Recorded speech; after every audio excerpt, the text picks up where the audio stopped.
Hello friends, स्वागत है आप सभी का आपके अपने YouTube channel all exam study 0.2 पर। फ्रेंड, इस वीडियो में देखेंगे लोदी वंश। तो लोदी वंश से जितने क्वेश्चंस बन रहे हैं इन सभी का इस वीडियो में डिस्कस करेंगे। तो इसी तरह से पूरा लूसेंट पढ़ने के लिए आप चैनल को सब्सक्राइब कीजिए। तो क्वेश्चन है कि लोदी वंश की स्थापना कब हुई। तो 1451 से 1526। लोदी वंश के 1451 से 1526 के बीच है इसकी स्थापना हुई। और लोदी वंश का संस्थापक कौन है। तो बहलोल लोदी इंपॉर्टेंट क्वेश्चन से पूछा आता है कि लोदी वंश का संस्थापक कौन है। तो बहलोल लोदी को याद रखना। और 19 अप्रैल 1451 ईस्वी को बहलोल लोदी शाह गाजी की उपाधि से दिल्ली के सिंहासन पर बैठा। दिल्ली पर प्रथम अफगान राज की स्थापना श्री बहलोल लोदी को दिया जाता है। तो दिल्ली का प्रथम अफगान का राज की स्थापना का श्रेय बहलोल लोदी को दिया जाता है। बहलोल लोदी ने बहलोल सिक्के का प्रचलन करवाया। वह अपने सरदारों को मकसद ये अली कहकर पुकारा करता था। ये अपने सरदारों को मकसद ये अली कहकर पुकारा करता था। वह अपने सरदारों के खड़े रहने पर स्वयं भी खड़ा रहता था। बहलोल लोदी का पुत्र कौन था। तो निजाम खां था, जो 17 जुलाई 1489 ईस्वी में सुल्तान सिकंदर शाह की उपाधि से दिल्ली के सिंहासन पर बैठा था। 1504 ईस्वी में सिकंदर लोदी ने आगरा शहर की स्थापना की। तो पूछा था कि आगरा शहर की स्थापना किसने की। तो ये याद रखना कि 1504 ईस्वी में आगरा शहर की स्थापना सिकंदर लोदी ने की। और भूमि के लिए मापन की प्रमाणिक पैमाना गजे सिकंदरी का प्रचलन किसने किया। तो सिकंदर लोदी ने किया। गुल रुखी शीर्षक से फारसी कविताएं लिखने वाला सुल्तान सिकंदर लोदी था। सिकंदर लोदी ने आगरा को अपनी नई राजधानी बनाया। इसके आदेश पर संस्कृति के एक आयुर्वेद ग्रंथ का फारसी में फरहंगे सिकंदरी के नाम से अनुवाद हुआ। इसने नगरकोट के ज्वालामुखी मंदिर की मूर्ति को तोड़कर उसके टुकड़े को कसाईयों के मांस तौलने के लिए दे दिया था। तो ये कसाईयों को मांस तौलने के लिए उस मूर्ति को तोड़कर दे दिया था। इसके आगे है कि मूर्ति को तोड़ के किसको दे दिया। तो टुकड़े करके कसाईयों को मांस को तौलने के लिए दे दिया। इससे मुसलमानों को ताजिया निकालने एवं मुसलमान स्त्रियों के पीरों तथा संतों के मजार पर जाने पर प्रतिबंध लगा दिया। तो इसने क्या क्या किया है। तो सिकंदर लोदी ने क्या किया। इसने नगरकोट के ज्वालामुखी मंदिर की मूर्ति को तोड़कर उसके टुकड़े को कसाईयों को मांस तोड़ने के लिए दे दिया। और मुसलमानों को ताजिया हो गया। ये मुसलमानों को ताजिया और स्त्रियों को पीरों तथा संतों या मजार पर जाने से इसने क्या कर दिया, प्रतिबंध लगा दिया, इस पर जो रोक लगा दिया। गले की बीमारी के कारण सिकंदर लोदी की मृत्यु कब हुई। तो इसकी मृत्यु 21 नवंबर 1517 ईस्वी को हो गई। इसी दिन इसका पुत्र इब्राहिम शाह की उपाधि से आगरा के सिंहासन पर बैठा। तो इसका पुत्र इब्राहिम जो है ये इब्राहिम शाह की उपाधि से अब आगरा के सिंहासन पर बैठा। 21 अप्रैल 1526 को पानीपत के प्रथम युद्ध से इब्राहिम लोदी बाबर से हार गया। इस युद्ध में वह मारा गया। तो ये इब्राहिम लोदी बाबर से हार गया और इस युद्ध में वह मारा गया। बाबर को भारत पर आक्रमण के लिए निमंत्रण पंजाब के शासक दौलत खां लोदी एवं इब्राहिम लोदी के चाचा आलम खान ने दिया था। यानी इन्हें निमंत्रण दिया बाबर को भारत पर आक्रमण करने के लिए निमंत्रण पंजाब के शासक दौलत खान लोधी एवं इब्राहिम लोधी के चाचा आलम खान को दिया। मोट की मस्जिद का निर्माण सिकंदर लोधी ने वजीर द्वारा करवाया गया था। आगे है कि सल्तनतकालीन शासन व्यवस्था। तो आगे पढ़ेंगे सल्तनतकालीन शासन व्यवस्था। इस तरह से अगर पूरा लूसेंट रिवीजन करना है तो आप इस वीडियो को इस चैनल को सब्सक्राइब कर लीजिए और इसी तरह से आप पूरे लूसेंट का रिवीजन कर सकते हैं। तो ये क्वेश्चन है कि सल्तनतकालीन शासन व्यवस्था। तो केंद्रीय प्रशासन की मुखिया कौन है? सुल्तान है। केंद्रीय प्रशासन की मुखिया सुल्तान कहलाता है। बलबन एवं अलाउद्दीन के समय अमीर प्रभावहीन हो गए।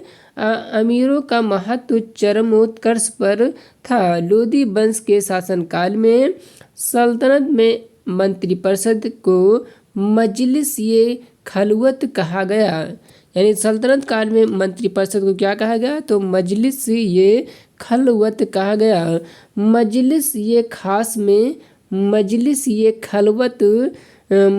मजलिस-ए-खलवत की बैठक होती थी। बाबर ये खास इसमें सुल्तान सभी दरबारियों, खानों, अमीरों, मजलिसों मालिकों को और अन्य रईसों को बुलाया। यानी जो है बाबर ये खास इसमें सुल्तान सभी दरबारियों, खानों, अमीरों, मालिकों और अन्य रईसों को इसमें बुलाया। बाबर ये आजम सुल्तान राजकीय कार्यों का अधिकांश भाग पूरा करता था। आगे है कि मंत्री एवं उससे संबंधित विभाग क्या क्या है?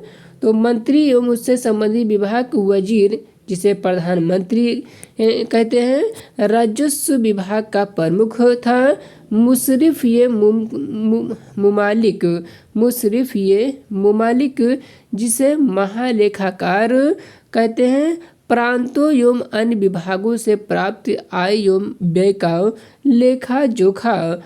आगे है कि नंबर 3 है कि मजमूदार, इसे उधार दिए गए धन का हिसाब रखना।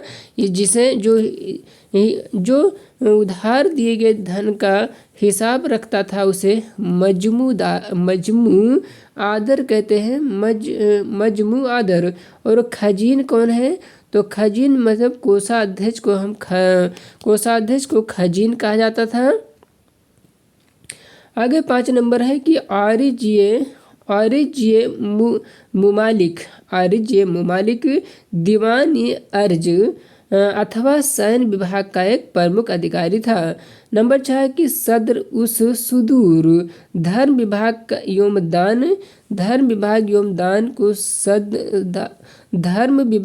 दान विभाग का प्रमुख जो होता है उसे सदर उस सुदूर कहा जाता था। और आगे है कि काजी उल कजात। काजी उल कजात किसे कहते हैं? तो सुल्तान के बाद न्याय का सर्वोच्च अधिकारी होता था उसे काजी उल कजात कहा जाता था। काजी उल कजात। आगे है कि 8 नंबर है कि वरीद ये मुमालिक कौन है? तो वरीद ये मुमालिक किसे कहते हैं? तो गुप्तचर विभाग का एक प्रमुख अधिकारी वरीद ये मुमालिक कहलाता था। वकील ये सुल्तान के व्यक्तिगत सेवाओं की देखभाल करता था। और नंबर 10 है कि दीवान ये खैरात, ये दान विभाग को दीवान ये खैरात कहते थे। और दीवान ये बंदगान, ये दास विभाग को कहते थे। दास विभाग को दीवान ये बंदगान कहा जाता था। नंबर 12 है कि दीवान ये इस्तिहाक। तो दीवान ये इस्तिहाक ये पेंशन विभाग का जो देख रेख करता था। पेंशन विभाग दीवान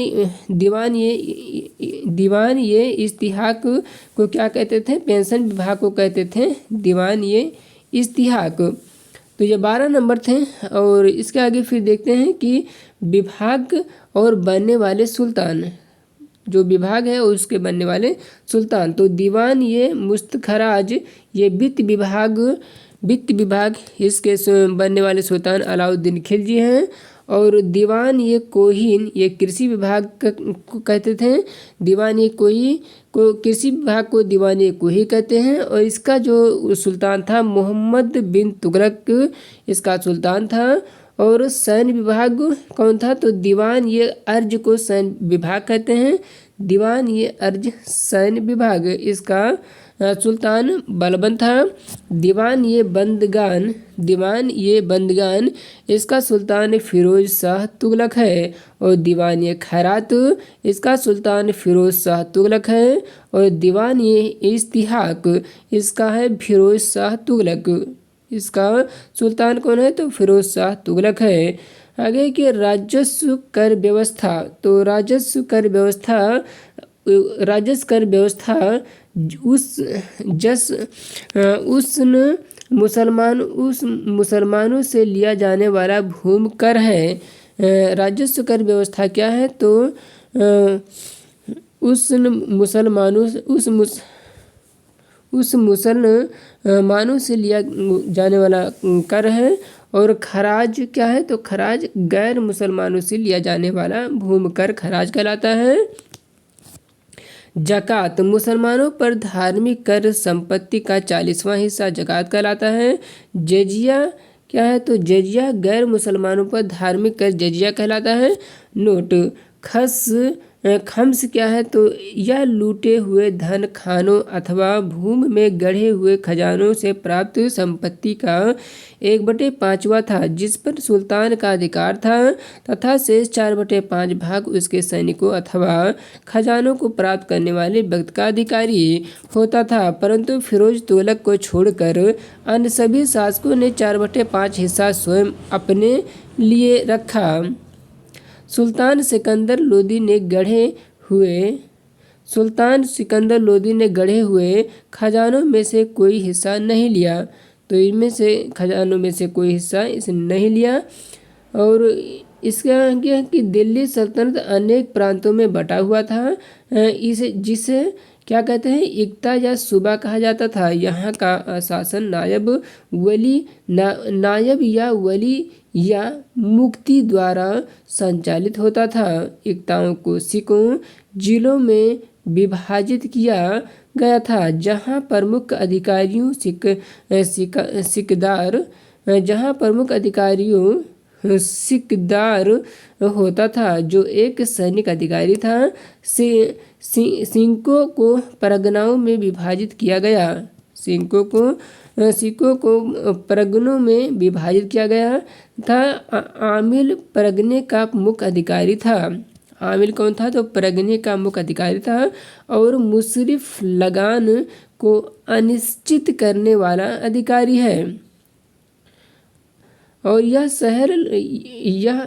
एक शहर या 100 गांव के शासन की देखरेख अमीर ये सदा नामक अधिकारी करता था। अमीर ये सदा नामक अधिकारी जो है 100 गांव के शासन की देखरेख करता था। प्रशासन की सबसे छोटी इकाई ग्राम कहलाता है। और सुल्तान की स्थानीय सेना क्या है? खस खेल नाम दिया गया। सुल्तान की अस्थायी सेना को क्या नाम दिया गया? तो खास खेल नाम दिया गया था।